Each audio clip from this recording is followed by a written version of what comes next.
तो सबसे पहले हम बात करते हैं कि सरकारी बजट जो है ये क्या होता है। ठीक है, बहुत ही ज़्यादा ध्यान से सुनेंगे कि सरकारी बजट जो है वो क्या होता है। यहाँ से देखेंगे डेफिनेशन को। कह रहा है बजट जो है ना एक विस्तृत आर्थिक विवरण है जिसमें सरकार की एक वित्तीय वर्ष की आय और व्यय का ब्यौरा होता है।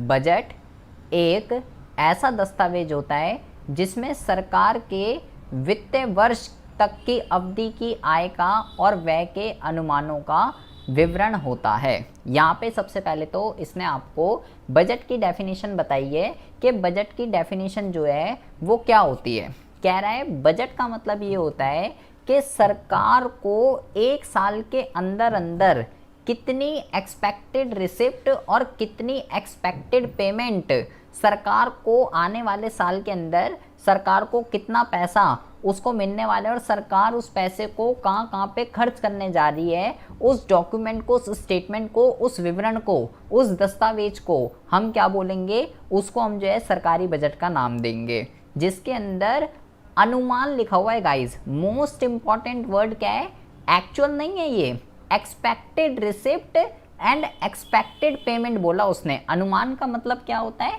अनुमान का मतलब होता है अंदाजा कह सकते हो। ठीक है, एक्चुअल नहीं है, एक्चुअल इससे ज़्यादा भी हो सकता है, एक्चुअल इससे कम भी हो सकता है। उसने बोला अनुमानित आय और अनुमानित व्यय का एक विवरण है। वो ये नहीं बोला कि एक्चुअल आय और एक्चुअल व्यय का। एक्चुअल कैसे बता देंगे हम तो आने वाले सालों में सरकार को कहाँ कहाँ से पैसे मिलने वाले हैं और सरकार उस पैसे को कहाँ कहाँ पे खर्च करने जा रही है उसके बारे में बता रहे हैं। तो हमें क्या पता आने वाले सालों में हमारे को कितने पैसे मिलेंगे, कितने आएंगे, कितने नहीं आएंगे। हम तो अपना एक अंदाजा बता रहे हैं कि हाँ जी इतने पैसे आ सकते हैं और आने वाले सालों में सरकार इस पैसे को यहाँ पे खर्च करने जा रही है। तो उस चीज़ के बारे में आपको जो है बजट बताता है। और यहाँ पे क्या लिखा हुआ है, यहाँ पे लिखा हुआ है वित्तीय वर्ष। तो वित्तीय वर्ष क्या होता है, वित्तीय वर्ष को जो है गाइज फाइनेंशियल ईयर कहते हैं, जो कि स्टार्ट होता है 1 अप्रैल से और क्लोज कब होता है 31 मार्च को, जो है 31 मार्च को ये क्लोज हो जाता है। तो ये आपको जो है ध्यान रखना है। वित्तीय वर्ष किसको कहते हैं, 1 अप्रैल से लेके 31 मार्च को वित्तीय वर्ष कहते हैं। ठीक है, 1 मार्क्स का क्वेश्चन एग्जाम में आ सकता है। तो 1 मार्क्स के जितने भी MCQ इसके अंदर बनते हैं वो आप ध्यान रखिएगा। मैं कुछ चीज़ें अलग से भी बताता रहूँगा जो कि इसके अंदर नहीं है, वो आप जो है नोट डाउन करके रख लीजिएगा। तो भाई सबसे पहले तो बजट क्या है, बजट एक ऐसी स्टेटमेंट है जो कि क्या बताती है कि एक साल के अंदर अंदर सरकार की एक्सपेक्टेड रिसिप्ट और एक्सपेक्टेड पेमेंट आने वाले साल में कितनी होने वाली है उसके बारे में बताता है। मोस्ट टिप क्या याद रखनी है, एक्सपेक्टेड है, एक्चुअल नहीं है। और दूसरा आने वाले साल के बारे में बताएगा, ना कि प्रीवियस ईयर और करंट ईयर के बारे में। प्रीवियस ईयर और करंट ईयर के बारे में नहीं, मतलब पिछला जो साल बीत गया उसके बारे में नहीं, और अब जो साल चल रहा है उसके बारे में नहीं। आने वाले साल में सरकार के पास कहाँ कहाँ से पैसे आने वाले हैं और सरकार उस पैसे को कहाँ कहाँ पे खर्च करने जा रही है उसके बारे में ये आपको जो है इन्फो देता है। उसको जो है हम सरकारी बजट के नाम से जानते हैं। सबसे पहले तो आपको ये ध्यान रखना है। ठीक है, अगर आपसे पूछे कि भाई सरकारी बजट क्या है तो यहाँ पे इसलिए आपने प्रॉपर डेफिनेशन लिख दी है। कुछ चीज़ें मैं आपको बता रहा हूँ जो आपको नोट डाउन कर लेनी है कि भाई बजट जो है ना, अब भाई हमने बोला भाई ये सरकार को बजट बनाना पड़ता है, तो कौन सी सरकार को बजट बनाना पड़ता है, कौन सी सरकार बजट बनाएगी। सरकार कई तरीके की होती है। सरकार तो central government, state government, local government, कौन सी सरकार को बजट बनाना पड़ेगा। तो आपको बेटा ये ध्यान रखना है कि कोई भी सरकार हो, चाहे वो सेंट्रल हो, चाहे वो स्टेट हो, चाहे वो लोकल हो, हर सरकार को बजट बनाना मैंडेटरी है। बजट सभी लेवल पर बनता है। सेंट्रल गवर्नमेंट भी बनाती है, स्टेट गवर्नमेंट भी बनाती है और लोकल गवर्नमेंट भी बनाती है। हर गवर्नमेंट को बजट बनाना जरूरी होता है। और बजट कब आता है ये आपको ध्यान रखना है। 1 नंबर का मोस्ट इंपॉर्टेंट क्वेश्चन है, नोट डाउन कर सकते हैं। 1 फरवरी को, ठीक है, 1 फरवरी को जो है बजट जो है प्रस्तुत किया जाता है। सेंट्रल गवर्नमेंट भी लोकसभा राज्यसभा में प्रस्तुत करती है, स्टेट भी जो है हमें मोस्टली कौन सा पढ़ना है, हमें सेंट्रल का पढ़ना है। वैसे तो मैंने बोला सभी बजट बनाती हैं, सेंट्रल भी बनाती है, स्टेट भी बनाती है, लोकल भी बनाती है, लेकिन हमें कौन सी गवर्नमेंट का पढ़ना है, हमें पढ़ना है मेन, जो मेन मोटिव है वो है सेंट्रल। ठीक है, उसका बजट हमें पढ़ना है, जो कि 1 फरवरी को आता है। आपको ये ध्यान रखना है, उसको जो है जो सेंट्रल गवर्नमेंट का जो बजट होता है उसको यूनियन बजट भी कहते हैं। ये आपको ध्यान रखना है। 1 मार्क्स का क्वेश्चन आपसे पूछा जा सकता है कि भाई कौन से बजट को यूनियन बजट कहते हैं, सेंट्रल गवर्नमेंट के बजट को, स्टेट गवर्नमेंट के बजट को, लोकल बजट को, किसको जो है यूनियन बजट कहते हैं। 1 नंबर का क्वेश्चन आपसे एग्जाम में पूछा जा सकता है। इसके अलावा मैंने बोला भाई 1 फरवरी को आता है और सेंट्रल गवर्नमेंट को भी अपना 1 फरवरी को बजट प्रस्तुत करना पड़ता है, लोकसभा में, राज्यसभा में। स्टेट गवर्नमेंट को भी जो है आपको दिखाना पड़ता है अपना विधानमंडल में, राज्य के विधानमंडल में, सबको अपने अपने बजट बनाने पड़ते हैं। सभी लेवल पर बजट जो है वो मैंडेटरी है, हर सरकार को अपना बजट जो है वो बनाना पड़ेगा। ये क्वेश्चन आप सारे के सारे नोट डाउन कर सकते हैं, ठीक है। सभी लेवल पे बजट बनता है, ऐसा कोई ज़रूरी नहीं है कि केवल मोदी ही बनाएगा। भाई सेंट्रल भी बनेगी, स्टेट भी और लोकल भी, सब सरकारें बनाएंगी, ठीक है। और कब आता है? 1 फरवरी को। और जो सेंट्रल गवर्नमेंट का जो बजट होता है उसको यूनियन बजट के नाम से जाना जाता है। ये आपको जो है सबसे ज़्यादा ध्यान रखना है, ठीक है जी। कौन बनाता है बजट? भाई हम कह रहे हैं सेंट्रल गवर्नमेंट को बजट बनाना, मैं हर गवर्नमेंट को वैसे तो बजट बनाना ज़रूरी है, लेकिन सेंट्रल गवर्नमेंट का बजट कौन बनाता है?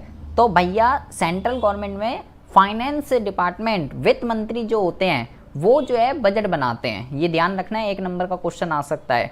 कौन बनाता है? वित्त मंत्री। अब क्वेश्चन ये है कि जी अभी वित्त मंत्री कौन है, आपको ये भी पता होना चाहिए कि भाई अभी करंट में वित्त मंत्री कौन है। तो निर्मला सीतारमण जो है करंट में वित्त मंत्री हैं, जिन्होंने जैसे अभी का जो बजट आया था वो निर्मला सीतारमण ने बनाया, ठीक है। तो ये भी 1 नंबर के क्वेश्चन है जो कि आपको एग्जाम के पॉइंट ऑफ व्यू से याद रखने हैं। कौन बनाता है? वित्त मंत्री। और अभी कौन है करंट में वित्त मंत्री? कौन है करंट में जो वित्त मंत्री है? वो है आपका निर्मला सीतारमण। ये 1 नंबर का क्वेश्चन है एग्जाम के पॉइंट ऑफ व्यू से, जो कि आपको बहुत ही ज़्यादा ध्यान रखना है, एग्जाम में कंपलसरी है। ये 1 नंबर के आने के चांस इसमें सबसे ज़्यादा हैं, ठीक है जी। आई होप आपको बजट क्या होता है ये समझ में आ गया होगा, और जो 1 नंबर के क्वेश्चन मेरे आपको एडिशनल बताए हैं ये आपको बहुत ही अच्छे से समझ में आ गए होंगे। अलग अलग इकोनॉमिस्ट ने अपनी अलग अलग डेफिनेशन बता रखी है बजट की, हमें इससे कोई लेना देना नहीं है। हमें लेना देना किससे है? हमें लेना देना है बजट के उद्देश्य से, कि बजट क्यों बनाया जाता है, बजट बनाने का ऑब्जेक्ट जो है वो क्या है, बजट क्यों बनाया जाता है। तो बजट बनाने के कई सारे अलग अलग ऑब्जेक्ट हैं जी, ठीक है। बजट जो है कई सारे ऑब्जेक्ट के लिए बनाया जाता है। जैसे कि सबसे पहला जो ऑब्जेक्ट है वो है आपका क्या कहते हैं, आर्थिक विकास को प्रोत्साहन करना। सबसे पहला जो मोटिव है सरकार का बजट को बनाने का वो है आर्थिक विकास करना, ये कह सकते हो। क्या कह रहा है देखिए, बजट का मुख्य उद्देश्य जो है वो अर्थव्यवस्था में आर्थिक विकास की गति को प्रोत्साहन देना है। आर्थिक विकास को प्रोत्साहन देने के लिए सरकार को क्या क्या करना पड़ेगा? आर्थिक विकास, अगर देश का आर्थिक विकास करना है तो सरकार को कर में रियायत देकर उत्पादन क्रियाओं को प्रोत्साहन प्रदान कर सकती है। मतलब सरकार को टैक्स के अंदर थोड़ा कंसेशन करना पड़ेगा ताकि प्रोडक्शन एक्टिविटीज़ जो हैं वो इंक्रीज हो सकें। इसके अलावा सरकार को जो है अपना सार्वजनिक व्यय को बढ़ाना पड़ेगा। सड़क, पुल, नहरें, बिजली आदि इन सब का निर्माण जो है वो ज़्यादा करना पड़ेगा, और ज़्यादा से ज़्यादा पब्लिक ऑर्गेनाइजेशन, पब्लिक एंटरप्राइज, सरकारी उपक्रमों की स्थापना जो है करनी पड़ेगी। तब जाके देश का जो है इकोनॉमिक डेवलपमेंट हो सकता है, आर्थिक विकास हो सकता है। तो भाई मतलब कहने का मतलब ये है, सरकार को अपने खर्चों में, अपनी रिसिप्ट के अंदर चेंजेस लाकर क्या करना पड़ेगा? आर्थिक विकास करना पड़ेगा। क्योंकि यहाँ पे क्या बातें चल रही हैं कि सरकार को अपने खर्चे बढ़ाने पड़ेंगे, इनकम को घटाना पड़ेगा। जैसे सरकार को टैक्स से रिसिप्ट मिलती है तो वो कह रहा है टैक्स को कम कर दीजिए, तो उसकी रिसिप्ट कम हो गई। तो जो सरकार की मतलब सरकार के आय और सरकार के व्यय के बारे में बात चल रही है, तो ये सब किसके अंदर आता है? बजट के अंदर आता है। अगर बजट नहीं बनेगा तो देश का आर्थिक विकास कैसे होगा? देश का आर्थिक विकास हो ही नहीं सकता। तो पहला जो मोटिव है सरकारी बजट बनाने का वो क्या है? सबसे पहला मोटिव यही है कि देश का आर्थिक विकास करना। अच्छा जी, दूसरा क्या मोटिव है और किस लिए बजट बनाया जाता है? दूसरा जो मोटिव है जिसके लिए बजट बनाया जाता है इसको कहते हैं संतुलित क्षेत्रीय विकास। इसका क्या मतलब होता है संतुलित क्षेत्रीय विकास? देखिए क्या लिखा हुआ है, सरकार बजट के माध्यम से संतुलित क्षेत्रीय विकास को बढ़ावा देती है, जिसमें पिछड़े हुए क्षेत्रों के विकास को प्रोत्साहित किया जाता है। मतलब कि दो तरीके के क्षेत्र होते हैं, एक डेवलप्ड एरिया, एक अनडेवलप्ड एरिया। तो जो पिछड़े हुए क्षेत्र होते हैं, मतलब कि जहाँ पे कह सकते हो ज़्यादा कोई फैसिलिटी वगैरह नहीं है, वहाँ पे कोई उद्योग वगैरह खोलना नहीं चाहता, ठीक है।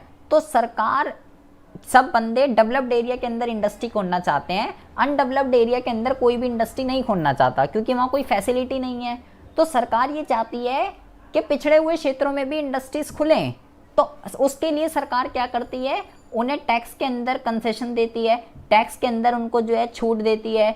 और अगर सरकार वहाँ अपने खुद के उपक्रम क्या करती है, सरकार वहाँ अपने खुद के उपक्रम जो है इस्टेब्लिश करती है, खुद के ऑर्गेनाइजेशन से खोलती है। ये कह सकते हो वहाँ पे जो है ना, एक वर्ड होता है special economic zone. Special economic zone बना देती है ऐसे एरियाओं के अंदर। स्पेशल इकोनॉमिक जोन जो है ऐसे जोन होते हैं जिसमें सारी की सारी फैसिलिटी जो कि डेवलप्ड एरिया के अंदर होती हैं, वो सारी की सारी फैसिलिटी जो है अनडेवलप्ड एरिया के अंदर भी प्रोवाइड करा देती है। सस्ती बिजली, ठीक है, और टैक्स के अंदर कंसेशन और भी कई सारी फैसिलिटी देती हैं, ताकि लोग इन पिछड़े हुए क्षेत्रों के अंदर इंडस्ट्रीज खोलें, उपक्रमों की स्थापना हो और कैसे भी करके इनका विकास हो सके। डेवलप्ड एरिया में तो हर कोई खोलना चाहता है, हर कोई डेवलप में खोलना चाहता है। तो ऐसे तो भाई डेवलप में इंडस्ट्रीज खुलती रहेंगी, अनडेवलप्ड में खुलेगी नहीं। तो अनडेवलप्ड में भी खुले और डेवलप्ड में भी खुले, दोनों मिलके जो है बैलेंस डेवलपमेंट कर सके, उसके लिए जो है बजट बनाया जाता है। इसके अलावा हम बात करते हैं तीसरे मुद्दे की, और किस लिए बजट बनाया जाता है। और बजट बनाने का जो मुद्दा है ये है आय एवं संपत्ति का पुनः वितरण। मोस्ट इम्पॉर्टेंट है एग्जाम के पॉइंट ऑफ व्यू से, आय तथा संपत्ति का पुनः वितरण। इसका मतलब क्या होता है, देखिए, अर्थव्यवस्था में आर्थिक विषमता में कमी करने में बजट एक महत्वपूर्ण भूमिका निभाता है। मतलब क्या हुआ इसका, आर्थिक विषमता की कमी को दूर करने के लिए कि अर्थव्यवस्था में पाई जाने वाली असमानताएं जो भी हैं उसको कम करने के लिए बजट के अंदर जो है कई सारे उपाय जो हैं वो किए जाते हैं। जैसे भारत के अंदर क्या है, भारत के अंदर जो है इनकम इनइक्वालिटीज़ है, अमीरों की कुछ और इनकम है, गरीबों की कुछ और इनकम है। एक डॉक्टर 1 घंटे में एक ऑपरेशन करके 1 लाख रुपए कमा रहा है, वहीं दूसरी तरफ एक बेचारा व्यक्ति 1 साल में 1 लाख नहीं कमा पा रहा। तो ये जो गैप है ये बहुत ही ज़्यादा है।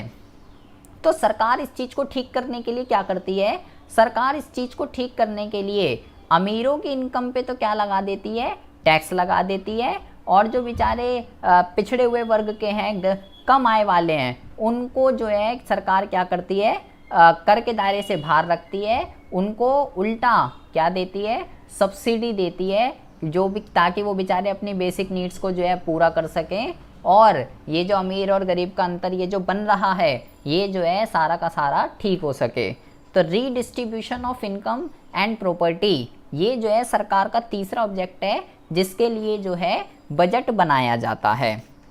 और किस लिए बजट बनाया जाता है जी, और बजट बनाया जाता है आर्थिक स्थिरता के लिए। आर्थिक स्थिरता का मतलब क्या होता है, आर्थिक स्थिरता का मतलब ये होता है कि अर्थव्यवस्था में तेजी और मंदी के चक्र चलते रहते हैं। इसका मतलब क्या होता है, कभी बूम पीरियड आता है, कभी रिसेशन चलता है। जैसे अभी कोविड के टाइम पे मंदी काल चल रहा था, सारी की सारी इकोनॉमिक एक्टिविटी ठप हो गई, डिमांड वगैरह सब कुछ कम हो गई। उससे पहले तेजी काल चल रहा था, सब कुछ सही चल रहा था, तब तेजी काल चल रहा था, तब सब लोग डिमांड कर रहे थे। लेकिन कोविड के टाइम में मंदी काल हो गया, तो कभी डिमांड ज़्यादा होती है, कभी डिमांड कम होती है। तो मंदी काल और तेजी काल चलता रहता है अर्थव्यवस्था के अंदर। तो उसको बैलेंस करने के लिए, अर्थव्यवस्था के अंदर स्थिरता प्राप्त करने के लिए बजट जो है वो बनाया जाता है। तेजी काल मंदी काल दोनों ही स्थितियों पर कंट्रोल करने के लिए बजट बनाया जाता है। जब तेजी काल चल रहा होता है तो बचत का बजट अपनाया जाता है, और जब मंदी काल चल रहा होता है तो घाटे का बजट अपनाया जाता है।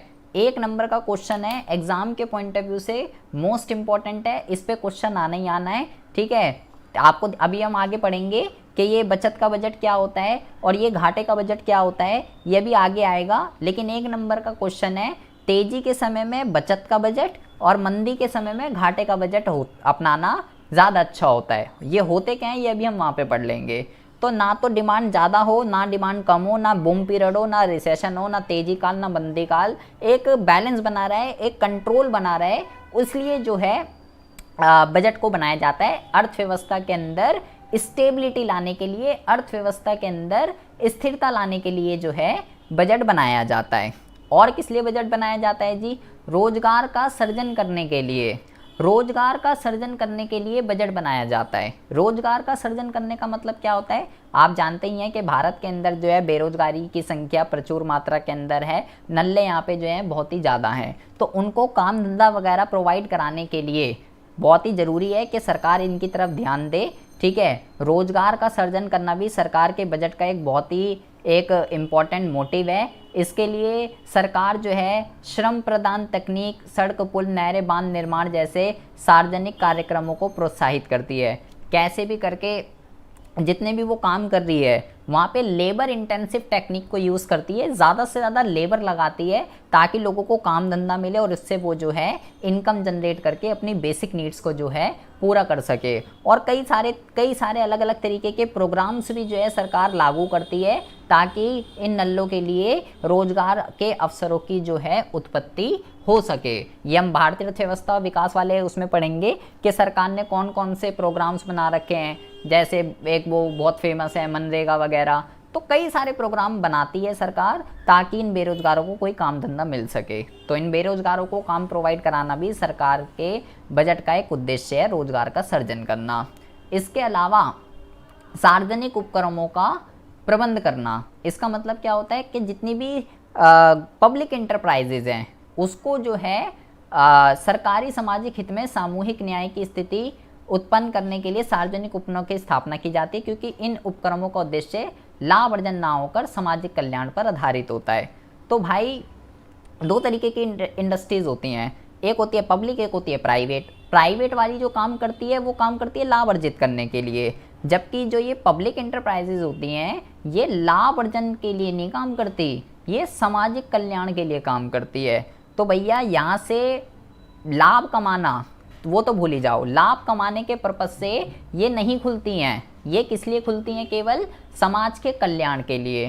तो भैया यहाँ से तो लाभ नहीं आ सकता, तो इनको किस तरीके से कंटिन्यू रनिंग में रखना है, कैसे ये चलेंगी, इसका मैनेजमेंट करना गवर्नमेंट बजट का छठा ऑब्जेक्ट है। 6 ऑब्जेक्ट तो ये हैं, ये आप 6 के 6 याद कर सकते हो।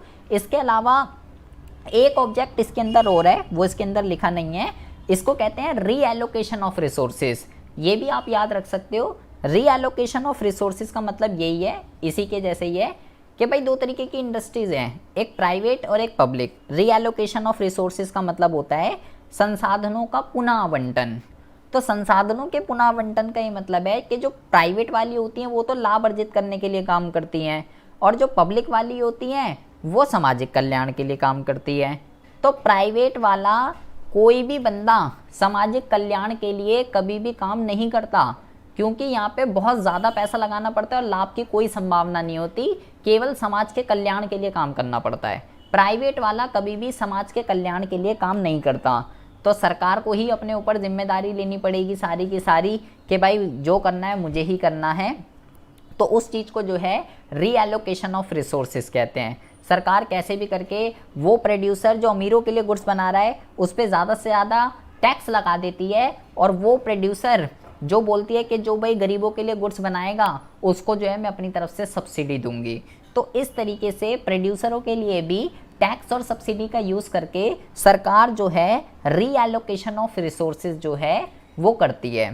तो ये बेसिकली 7 तरीके के ऑब्जेक्ट हैं जिसके लिए बजट जो है बनाया जाता है। आई होप आपको जो है बहुत ही अच्छे से समझ में आ गया होगा। अब हम बात करते हैं बेटा अगले मुद्दे पे। अगला जो मुद्दा है इसका नाम है, बहुत ही ज़्यादा ध्यान से समझेंगे अब बहुत ही इंपॉर्टेंट टॉपिक है। हमारे टॉपिक का नाम है बजट के घटक कह सकते हो, बजट के संरचना कह सकते हो, मतलब इसका स्ट्रक्चर क्या है, इसके कंपोनेंट क्या है, बजट के अंदर क्या क्या आता है। ठीक है, ये हमारे टॉपिक का नाम है बजट के घटक या बजट की संरचना। मतलब क्या हुआ, मैंने आपको ये बोला कि भाई ये दो चीज़ों के बारे में आपको बताता है कि सरकार की एक्सपेक्टेड रिसिप्ट और सरकार की एक्सपेक्टेड पेमेंट, इन दोनों के बारे में बताता है कि सरकार को एक साल के अंदर अंदर कितना पैसा मिलने वाला है और सरकार उस पैसे को एक साल के अंदर अंदर कहाँ पे खर्च करने वाली है, उसके बारे में ये आपको जो है इन्फो देता है। ठीक है, तो इसके जो घटक होते हैं वो दो होते हैं। पहला जो होता है वो होता है बजट प्राप्तियां और दूसरा जो होता है वो होता है बजट व्यय। इन दोनों के बारे में ये आपको डिस्क्राइब करता है।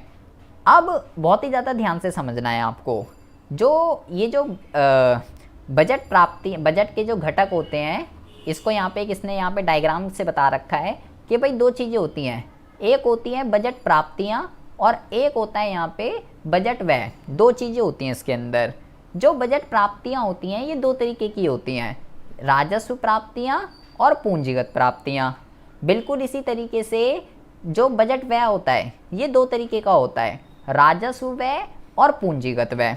तो हमें सबसे पहले ये पढ़ना है कि भाई ये बजट प्राप्तियाँ क्या होती हैं। सबसे पहले तो ये पता चले, फिर हम पढ़ेंगे जी राजस्व वाली कौन सी होती हैं और पूंजीगत वाली कौन सी होती हैं। फिर हम पढ़ेंगे जी बजट व्यय क्या होता है, राजस्व व्यय क्या होता है और पूंजीगत व्यय क्या होता है। अगर आपने ये समझ लिया तो पूरा कॉन्सेप्ट, पूरा चैप्टर आपको क्लियर हो जाएगा। ये जो चार चीज़ें हैं, ये चार वर्ड, राजस्व प्राप्तियाँ, पूंजीगत प्राप्तियाँ, राजस्व व्यय और पूंजीगत व्यय, ये चार जो वर्ड हैं ये पिलर हैं इस चैप्टर के। अगर आपको ये चार वर्ड समझ में आ गए तो भैया बिल्डिंग खड़ी हो जाएगी, ये चैप्टर आपको बहुत ही अच्छे से समझ में आ जाएगा। लेकिन अगर ये चार वर्ड आपको समझ में नहीं आए तो सब कुछ ऊपर से चला जाएगा, आपको कुछ भी समझ में नहीं आने वाला है। तो बहुत ही आँख नाक कान सब कुछ खोलकर सारा का सारा ध्यान जो है यहीं पे रखेंगे। वन बाय वन हम पढ़ते हैं कि कौन सी चीज़ क्या होती है।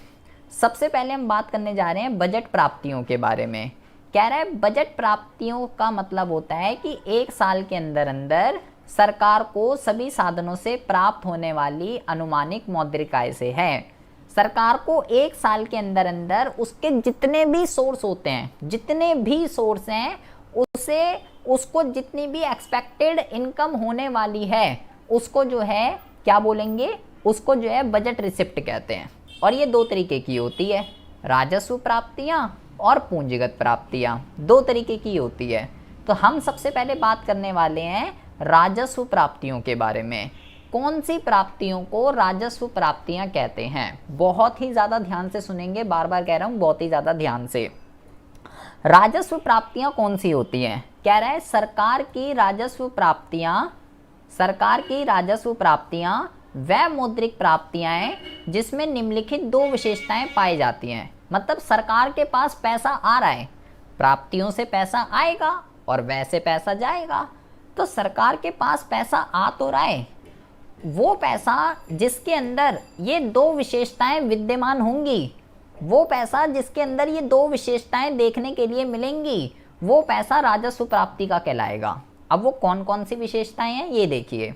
कह रहा है इन प्राप्तियों से सरकार की कोई देयता उत्पन्न नहीं होती। देयता का मतलब क्या होता है, इसको समझने के लिए, इन चारों वर्ड को समझने के लिए केवल दो वर्ड आपको समझने हैं, एक एसेट और एक लायबिलिटी।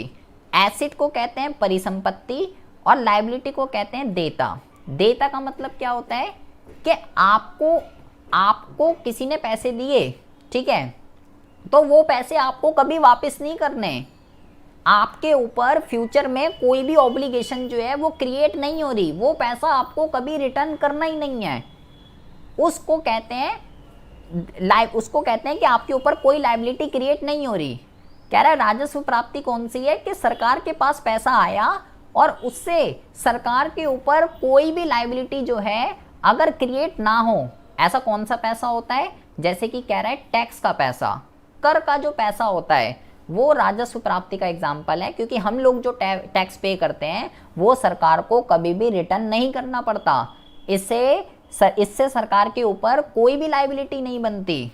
एक तो ये वाली विशेषता, और दूसरी क्या कह रहा है, और दूसरी कह रहा है राजस्व प्राप्तियों से सरकार की परिसंपत्ति में कोई भी कमी नहीं होती है।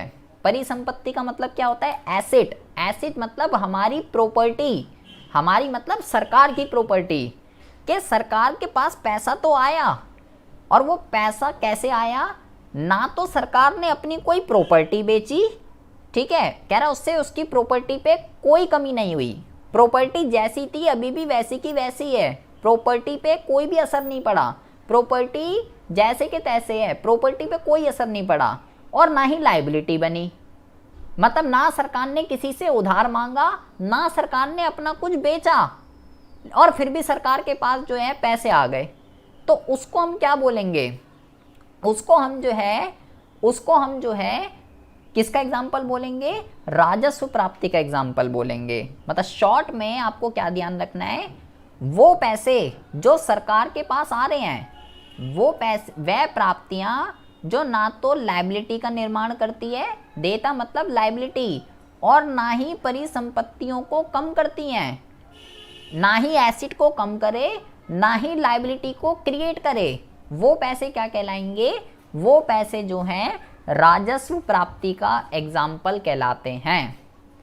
ना लायबिलिटी बनाए, ना तो सरकार को वो पैसे कभी वापस करने, और ना सरकार ने अपना कुछ बेचा, तो वो पैसे राजस्व प्राप्ति के एग्जाम्पल है, जिससे एसेट और लायबिलिटी पे कोई भी इफेक्ट जो है वो नहीं पड़ रहा है, वो राजस्व प्राप्ति का जो है एग्जाम्पल कहलाता है। अच्छा जी, अब हम बात करते हैं फिर, अब ये जो राजस्व प्राप्तियां होती हैं, बहुत ही ज़्यादा ध्यान से सुनेंगे, बहुत ही ज़्यादा ध्यान से, ये जो राजस्व प्राप्तियां होती हैं ये भी दो तरीके की होती हैं, एक होती है कर प्राप्तियां और एक होती है गैर कर प्राप्तियां। ठीक है, गैर कर प्राप्तियां तो आपको कुछ ज़्यादा नहीं पढ़नी है, पहले तो हम पढ़ेंगे कि जी ये कर प्राप्तियां कौन सी होती हैं, और फिर हम पढ़ेंगे ये गैर कर प्राप्तियां कौन सी होती हैं। गैर कर प्राप्तियां और ये कर प्राप्तियां क्या होती हैं, इसके बारे में ज़रा देखेंगे। पहले भाई हमने पढ़ी राजस्व प्राप्ति क्या होती है और पूंजीगत क्या होती है। अब हमें पढ़ना है कि ये जो राजस्व वाली होती हैं ये भी दो तरीके की होती हैं, टैक्स और नॉन टैक्स। तो अब हम पढ़ते हैं ये राजस्व प्राप्तियों के अंग, राजस्व प्राप्तियों के अंग। कर प्राप्तियां कौन सी होती हैं, टैक्स रिसिप्ट, इसके नाम से ही पता चल रहा है। कर प्राप्तियां वह प्राप्तियां हैं जो सरकार को टैक्स और ड्यूटी से लगाकर अर्जित होती है। भाई टैक्स से सरकार को जितनी भी रिसिप्ट मिल रही है वो टैक्स प्राप्तियां हैं, सिंपल सी बात है। और ये वाली कौन सी होंगी, गैर टैक्स, टैक्स को छोड़कर सरकार को जहाँ जहाँ से पैसा मिल रहा है, फीस, लाइसेंस, परमिट, एस्टेट, ठीक है, फाइन, जुर्माना, पेनल्टीज, जो भी जितनी भी पब्लिक इंटरप्राइजेज हैं उससे जो सरकार को इनकम मिल रही है, गिफ्ट, अनुदान, ये जो सारे के सारे एग्जाम्पल हैं ये किसके एग्जाम्पल हैं, नॉन टैक्स। ये कोई टैक्स नहीं है, किसी ने गिफ्ट दे दिया कोई टैक्स नहीं है, सरकारी इंडस्ट्री से जो इनकम हो रही है वो कोई टैक्स नहीं है, फाइन कोई टैक्स नहीं है। जैसे मान लो चालान कट गया, ठीक है, चालान कट गया, मान लीजिए ट्रैफिक चालान कट जाता है ना जब हम रूल को फॉलो नहीं करते, तो वो कोई टैक्स नहीं है, वो फाइन है। तो वो सरकार के लिए कौन सी रिसिप्ट है, नॉन टैक्स रिसिप्ट है। तो ये एक नंबर का क्वेश्चन आ जाता है। ये सारे के सारे एग्जाम्पल आपको याद रखने हैं नॉन टैक्स रिसिप्ट के अंदर। नॉन टैक्स रिसिप्ट वो है टैक्स को छोड़कर सरकार को जितनी भी इनकम मिलती है वो सब नॉन टैक्स रिसिप्ट के एग्जाम्पल हैं। और टैक्स रिसिप्ट के, टैक्स सरकार को टैक्स से जितनी भी इनकम होती है, इनकम टैक्स इनकम पे जो लगता है, ठीक है, कॉरपोरेशन टैक्स हो गया, संपत्ति कर हो गया, गिफ्ट टैक्स हो गया, कस्टम ड्यूटी हो गया, एक्सरसाइज ड्यूटी हो गया, ठीक है, सारे के सारे जो टैक्स हैं वो कौन सा एग्जाम्पल है, किसका एग्जाम्पल है, टैक्स रिसिप्ट का एग्जाम्पल है। तो टैक्स से जितने भी पैसे मिल रहे हैं वो कर प्राप्तियां, टैक्स के अलावा जितने भी पैसे मिल रहे हैं वो नॉन टैक्स। नॉन टैक्स का एक एक नंबर का क्वेश्चन आ जाता है, ये आपको ध्यान रखना है। अलग अलग इकोनॉमिस्ट ने अलग अलग टैक्स की डेफिनेशन बता रखी है, हमें इससे कोई लेना देना नहीं है। हमें लेना देना किससे है, हमें लेना देना है बेटा इससे, टैक्स के टाइप से। टैक्स कितने तरीके का होता है, टैक्स 3 तरीके का होता है। पहला होता है डायरेक्ट और इनडायरेक्ट, दूसरा होता है अनुपातिक, प्रगतिशील और प्रतिगामी, और तीसरा जो होता है वो होता है मूल्य अनुसार या विशिष्ट कर। सबसे इंपॉर्टेंट कौन सा है, डायरेक्ट और इनडायरेक्ट टैक्स। ये जो है सबसे इंपॉर्टेंट टैक्स है। प्रत्यक्ष और अप्रत्यक्ष कर क्या होता है, एग्जाम में सबसे ज़्यादा पूछे जाने वाला जो टॉपिक है वो प्रत्यक्ष और अप्रत्यक्ष ही है। तो बहुत ही ज़्यादा ध्यान से सुनेंगे कि ये क्या होता है। मैं सीधा आपको डिफरेंस में लेके चलता हूँ तो आपको ज़्यादा अच्छे से समझ में आएगा कि ये क्या होता है। प्रत्यक्ष कर और अप्रत्यक्ष कर जो है वो क्या होते हैं और दोनों में क्या अंतर होता है। पहले हम पढ़ते हैं प्रत्यक्ष कर के बारे में। प्रत्यक्ष कर कौन सा होता है, कह रहा है ये कर जिस व्यक्ति पे लगाए जाते हैं वह व्यक्ति ही इन करों का भुगतान कर सकता है, इन करों को अन्य व्यक्तियों पर नहीं टाला जा सकता। वो टैक्स जिसका बर्डन दूसरे व्यक्ति पे शिफ्ट नहीं हो सकता वो जो है डायरेक्ट टैक्स का एग्जाम्पल कहलाता है, मतलब उसका बिल उसी पे फटेगा। अगर इनकम मेरी है तो भाई टैक्स मुझे देना पड़ेगा, अगर संपत्ति मेरी है, प्रॉपर्टी मेरी है तो टैक्स मुझे ही देना पड़ेगा, मेरे बिहाफ पे कोई सेकंड पर्सन आकर उस टैक्स को पे नहीं कर सकता। उसको प्रत्यक्ष कर कहते हैं जी। और जिस व्यक्ति को, अब अप्रत्यक्ष कर की बात करें, कह रहा है जिस व्यक्ति को ये चुकाना पड़ता है, जिस व्यक्ति को ये चुकाना पड़ता है वैसे दूसरे व्यक्ति पे टाल सकता है। जिसका बर्डन शिफ्ट हो सकता है वो इनडायरेक्ट टैक्स है, जिसका बर्डन शिफ्ट नहीं हो सकता वो डायरेक्ट टैक्स है। मतलब जिसका बिल दूसरे पर फट सकता है वो इनडायरेक्ट है, जिसका नहीं फट सकता वो डायरेक्ट है। सिंपल सी बात है। कह रहा है ये जो कर होते हैं ना प्रत्यक्ष वाले, ये जो कर होते हैं ये प्रगतिशील होते हैं। प्रगतिशील कर क्या होते हैं ये भी हम आगे पढ़ेंगे। ये वो कर होते हैं कि जैसे जैसे इनकम बढ़ती है तो ये वाले टैक्स भी बढ़ते रहते हैं, उसको कहते हैं प्रगतिशील। जैसे जैसे आपकी इनकम बढ़ेगी वैसे वैसे इन टैक्स की रेट भी बढ़ती रहेगी, तो ये प्रगतिशील है। लेकिन ये जो कर होते हैं ये प्रगतिशील नहीं होते और सभी आय वर्ग के लोगों का समान रूप से वहन करने पड़ते हैं। इसमें क्या है, कह रहा है जैसे जैसे आपकी इनकम बढ़ती है वैसे वैसे आपकी इसमें टैक्स रेट जो है वैसे वैसे जो है इसमें टैक्स रेट जो है वैसे वैसे इसके अंदर टैक्स रेट जो है वो नहीं बढ़ती। इसमें जो टैक्स रेट है, इसमें टैक्स रेट जो है वो फिक्स रहती है। टैक्स रेट के अंदर इसमें कोई भी फ्लक्चुएशन नहीं होता है। ये अनिवार्य भुगतान होते हैं, इनसे बचा नहीं जा सकता। मतलब अगर आप अपनी इनकम की कैटेगरी में आ रहे हो, आपके पास प्रॉपर्टी है, तो आपको जो है भाई टैक्स देना पड़ेगा। अप्रत्यक्ष से बचा जा सकता है। अगर हम वो गुड्स एंड सर्विसेज खरीदे ही ना जिस पे टैक्स लगता है तो हम बच जाएंगे इनडायरेक्ट टैक्स से। सिंपल सी बात है। तो और भी कई सारे डिफरेंस होते हैं इसके अंदर। डायरेक्ट टैक्स जो होते हैं वो क्या कहते हैं आपका इनकम और प्रॉपर्टी पे लगते हैं, इनडायरेक्ट टैक्स गुड्स और सर्विसेज पे लगते हैं। डायरेक्ट टैक्स को तत्काल पे नहीं करना पड़ता, इनके अलग अलग टाइम पीरियड होते हैं। इनडायरेक्ट टैक्स को तत्काल पे करना पड़ता है, ऑन द स्पॉट आपको जो है इनको पे करना पड़ता है। तो ये होता है डायरेक्ट और इनडायरेक्ट टैक्स। इसके अलावा मोस्ट इम्पॉर्टेंट है, कह रहा है अप्रत्यक्ष कर का एक नया रूप जीएसटी, वस्तु और सेवा कर। जैसे आप यहाँ पे देख रहे होंगे, यहाँ पे कई सारे टैक्स लिखे हुए थे, कस्टम ड्यूटी, एक्सरसाइज ड्यूटी, और ये लिखा हुआ है जी सेल टैक्स, सर्विस टैक्स। ये सब इनडायरेक्ट टैक्स के एग्जाम्पल हैं। ठीक है, ये वाला इनकम टैक्स और ये वेल्थ टैक्स, गिफ्ट टैक्स, ये सब डायरेक्ट टैक्स के एग्जाम्पल हैं। तो इनडायरेक्ट टैक्स पहले कई सारे तरीके का था, अब ये सब खत्म हो चुका है। अब केवल एक टैक्स आ गया जिसका नाम है जीएसटी, गुड्स एंड सेवा कर। वस्तु एवं सेवा कर जीएसटी एक नवसर्जित राष्ट्रीय बिक्री कर है जिसमें देश के सभी अप्रत्यक्ष करों को सम्मिलित कर दिया गया है। ये अब सब खत्म कर दिए, sale tax, service tax, VAT, ये वो सब खत्म कर दिया, केवल एक टैक्स आ गया जीएसटी। इस कर की दर देश के सभी राज्यों में एक समान है। सभी स्टेट के अंदर, दिल्ली हो, यूपी हो, कुछ भी हो, हर जगह सेम रेट से टैक्स लगेगा। इसका केवल एक ही नारा है, एक कर, एक राष्ट्र, एक बाजार, one tax, one nation, one market. ये आपको ध्यान रखना है, एग्जाम में पूछा जा सकता है आपसे जीएसटी का नारा। और ये जीएसटी एक इनडायरेक्ट टैक्स है, एंड जीएसटी जो है कब आया, ये सारी चीज़ें भी आपको ध्यान रख लेना, पढ़ लेना एक बारी। ठीक है, अच्छा जी। इसके अलावा दूसरा टैक्स कौन सा था, अनुपातिक, प्रगतिशील और प्रतिगामी। ऊपर मैं आपको बता चुका हूँ वैसे, लेकिन फिर भी एक बारी देख लेते हैं।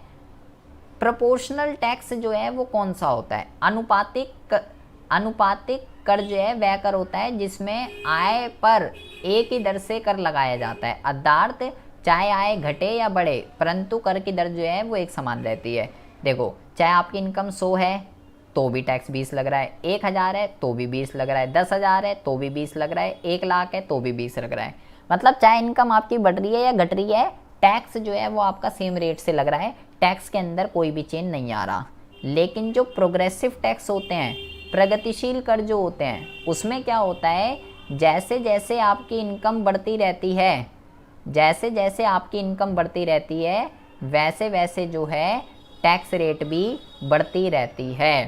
तो जितने भी डायरेक्ट टैक्स होते हैं, प्रत्यक्ष कर जो होते हैं, वो प्रगतिशील नेचर के होते हैं। और रिग्रेसिव कौन से होते हैं, प्रतिगामी। रिग्रेसिव वो होते हैं, कह रहे प्रतिगामी कर उस कर को कहते हैं जिसका भार अमीरों की अपेक्षा गरीबों पर ज़्यादा पड़ता है। जैसे जैसे कर योग्य आय बढ़ती है, कर की दर जो है वो घटती जाती है। मतलब जितनी, देखो पहले जब इनकम 1000 थी तो उस पर ज़्यादा टैक्स, इनकम और ज़्यादा हो गई, इसमें टैक्स रेट घट रही है। जैसे जैसे इनकम बढ़ रही है वैसे वैसे जो है टैक्स रेट घट रही है। तो उसको हम क्या बोलेंगे, उसको हम बोलेंगे रिग्रेसिव टैक्स, प्रतिगामी। इसका बर्डन गरीबों पे ज़्यादा लगेगा, अमीरों पे जो है, अमीरों पे इसका बर्डन कम पड़ता है। And last one is specific tax. Specific tax जो है एक ऐसा टैक्स होता है जब किसी भी वस्तु पे उसके वेट के अकॉर्डिंगली या उसके आकार के अकॉर्डिंगली टैक्स लगाया जाता है, तो उसको स्पेसिफिक टैक्स कहते हैं। ठीक है, स्पेसिफिक टैक्स वो टैक्स है जब किसी भी वस्तु पर उसके वेट और साइज़ के अकॉर्डिंगली टैक्स लगेगा, तो वो एक स्पेसिफिक टैक्स होता है। बस इतना आपको ध्यान रखना है, और ज़्यादा आपको जो है ध्यान इसके बारे में नहीं रखना। तो भाई हमने क्या क्या चीज़ें पढ़ ली है, हमने जो है यहाँ पे हमें क्या पढ़ना था, मैंने आपको ये बोला कि जी टैक्स के टाइप पढ़ने थे आपको। ठीक है, प्रत्यक्ष कर, अप्रत्यक्ष कर, ये तीनों मैंने आपको बता दिए और ये भी आपको मैंने बता दिए। अब हमें क्या पढ़ना है, ये अब हमें जो है बहुत ही ज़्यादा ध्यान से सुनेंगे। अब हमें जो पढ़ना है ये हमें कुछ नहीं पढ़ना, ठीक है, ये हमारे को कुछ नहीं पढ़ना है। ये केवल 1 नंबर का आपको केवल मेन हेडिंग याद रखनी है। नॉन टैक्स रिसिप्ट के एग्जाम में पूछ लिया जाता है, जो मैंने ऊपर आपको बताया। फीस, लाइसेंस, परमिट, फीस इसका एग्जाम्पल है, फीस के बारे में ये आपको इलेबोरेट कर रहा है, ये यहाँ पे छोड़ दीजिए। ठीक है, फीस होती है इसका एग्जाम्पल। इसके अलावा क्या कहते हैं, जब्त संपत्ति, एस्टीट का मतलब क्या होता है, जब्त संपत्ति। जब्त संपत्ति से अभिप्राय सरकार की उस आय से है जो लोगों की संपत्ति से प्राप्त होती है, जिनकी मृत्यु बिना किसी कानूनी अधिकारी को नियुक्त किए हो जाती है। मतलब अगर कोई बंदा है, उसकी प्रॉपर्टी है और बिना वो प्रॉपर्टी सरकार के अंडर में आ जाती है क्योंकि उस व्यक्ति की डेथ हो गई, लवारिस संपत्ति पे सरकार का अधिकार हो जाता है और उससे सरकार इनकम अर्न कर रही है, तो उसको एस्टेट कहते हैं। ठीक है, तो फ्री की इनकम है, कोई टैक्स वगैरह नहीं है, तो भैया ये नॉन टैक्स रिसिप्ट का एग्जांपल है। ठीक है, जितने भी पेनल्टीज़, जितने भी फ़ाइन होते हैं, ये इसका एग्जांपल है। जितनी भी गवर्नमेंट इंडस्ट्रीज़ है उससे जितनी भी इनकम हो रही है, ये इसका एग्जांपल है। जितने भी गिफ्ट वगैरह से इनकम हो रही है, ये इसका एग्जांपल है। तो नॉन टैक्स रिसिप्ट में आपको केवल इतना ध्यान रखना है, केवल एग्जाम्पल याद रखना है, जो मेन हेड मैंने आपको बताया। नॉन टैक्स रिसिप्ट में ऐसा और कुछ नहीं है। ठीक है जी। अच्छा, अभी हमने क्या पढ़ा है, अभी हमने बेटा केवल राजस्व प्राप्तियों के बारे में पढ़ा है। अब हम बात करने वाले हैं पूंजीगत प्राप्तियों के बारे में। पूंजीगत प्राप्तियां जो हैं ये क्या होती हैं। अगर आपको राजस्व समझ में आ गई हैं तो पूंजीगत मेरे लिए 1 मिनट का काम है। राजस्व मैंने क्या बोला कि जिससे ना तो सरकार के ऊपर लायबिलिटी बने, ना सरकार का एसेट कम हो, वो राजस्व है। पूंजीगत इसका अपोजिट, इन प्राप्तियों से सरकार की लायबिलिटी उत्पन्न होती है और इन प्राप्तियों से परिसंपत्ति कम होती है। दोनों में से एक होगा बेटा, दोनों नहीं होंगे। या तो लायबिलिटी कम होगी, या तो लायबिलिटी क्रिएट होगी गवर्नमेंट के ऊपर, या तो सरकार ने अपना कुछ बेचा है या सरकार ने किसी से उधार लिया। लायबिलिटी मतलब होता है उधार, वो पैसा आपको वापस करना है, रिटर्न करना है, फ्यूचर में ऑब्लिगेशन क्रिएट हो रही है, तो उसको लायबिलिटी कहते हैं। तो अगर सरकार ने किसी से लोन ले लिया तो भाई सरकार के ऊपर लायबिलिटी क्रिएट हो गई, क्योंकि इन्हें वापस किया जाना है। वो पैसा जो सरकार के पास आया तो सही, लेकिन वापस करना है, तो लायबिलिटी क्रिएट हो गई सरकार के ऊपर। तो ऐसे पैसे को पूंजीगत प्राप्ति बोलेंगे। या सरकार के पास जो पैसा आया है उसने अपना कोई एसेट ही बेच दिया, जैसे यहाँ पे लिखा हुआ है सरकार द्वारा किसी सार्वजनिक उद्योगों के शेयर बेचने से जो आय होती है उससे सरकार के एसेट कम हो जाते हैं, इसलिए ये पूंजीगत प्राप्ति है। इसको बेटा डिसइन्वेस्टमेंट कहते हैं। सबसे ज़्यादा विनिवेश। विनिवेश क्या होता है, जितनी भी पब्लिक इंटरप्राइजेज होती हैं, अगर सरकार उसके कुछ शेयर बेच दे, कुछ बेचे, सारे नहीं कुछ, किसी को भी बेच दे, तो वो जो शेयर थे वो सरकार के एसेट थे, अब वो उसने बेच दिए, तो उसको बेचने से जितने भी पैसे मिल रहे हैं सरकार के पास, वो पूंजीगत प्राप्ति का एग्जाम्पल कहलाएगा, क्योंकि इससे एसेट कम हो गए हैं। या तो लोन ले ले सरकार या अपना कोई एसेट बेच दे। ऐसे पैसे, पूंजीगत प्राप्तियां कौन सी हैं, वो पैसे जिससे या तो सरकार के ऊपर लायबिलिटी क्रिएट हो जाए या एसेट कम हो जाए, दोनों में से कोई एक चीज़ होगी, दोनों नहीं होंगी। बार बार मैं बोल रहा हूँ, या तो लायबिलिटी क्रिएट हो जाए, या तो लायबिलिटी क्रिएट हो जाए या एसेट कम हो जाए। उन पैसों को जो है पूंजीगत प्राप्तियों का हम नाम देते हैं। अच्छा जी, पूंजीगत प्राप्ति भी समझ आ गई।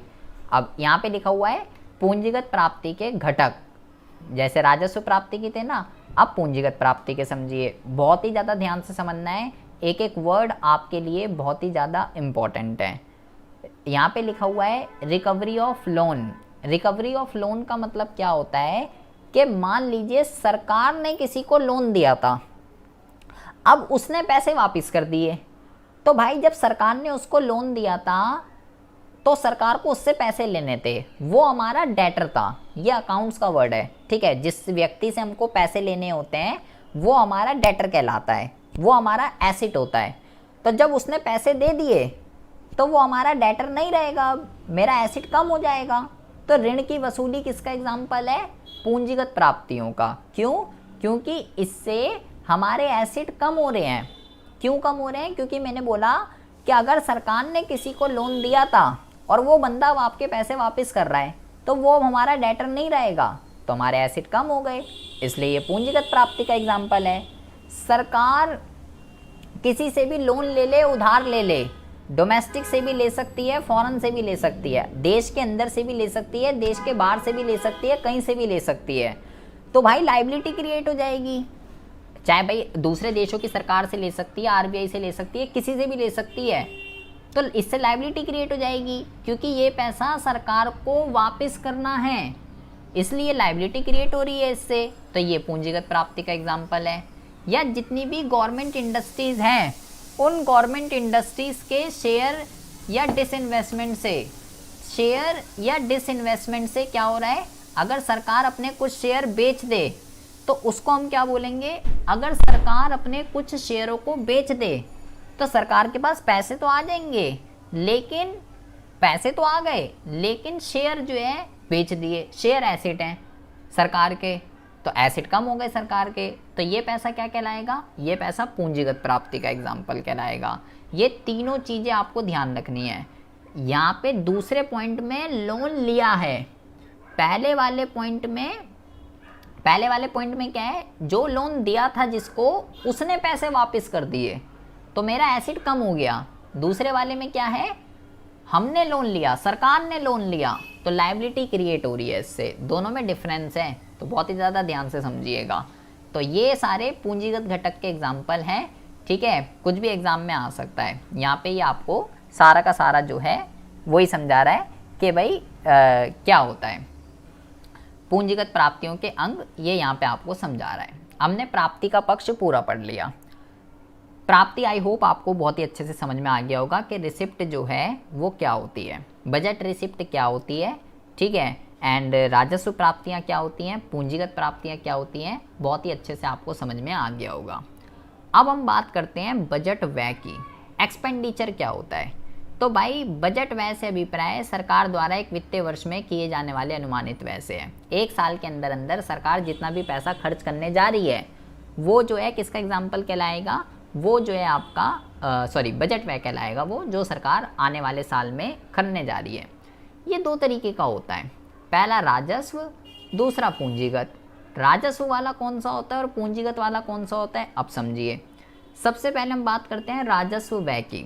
राजस्व व्यय कौन सा होता है, कह रहा है सरकार के राजस्व व्यय में दो विशेषताएं पाई जाती हैं। जैसे अभी हमने प्राप्तियां पढ़ी ना, बिल्कुल इसी तरीके से बिल्कुल इसी तरीके से ही है, कह रहा है अब पैसे खर्च हो रहे हैं, अब एक्सपेंडिचर की बात हो रही है, व्यय की बात हो रही है, तो अब पैसे खर्च हो रहे हैं, वो पैसे जिससे सरकार ने खर्च किए, सरकार ने खर्चा किया, तो वो पैसे जो सरकार को कोई भी एसिड का निर्माण करके नहीं देते, कोई प्रॉपर्टी वगैरह बना के नहीं देते, कह रहा है इससे परिसंपत्तियों का निर्माण नहीं होता और ना ही सरकार की जो है लायबिलिटी कम होती।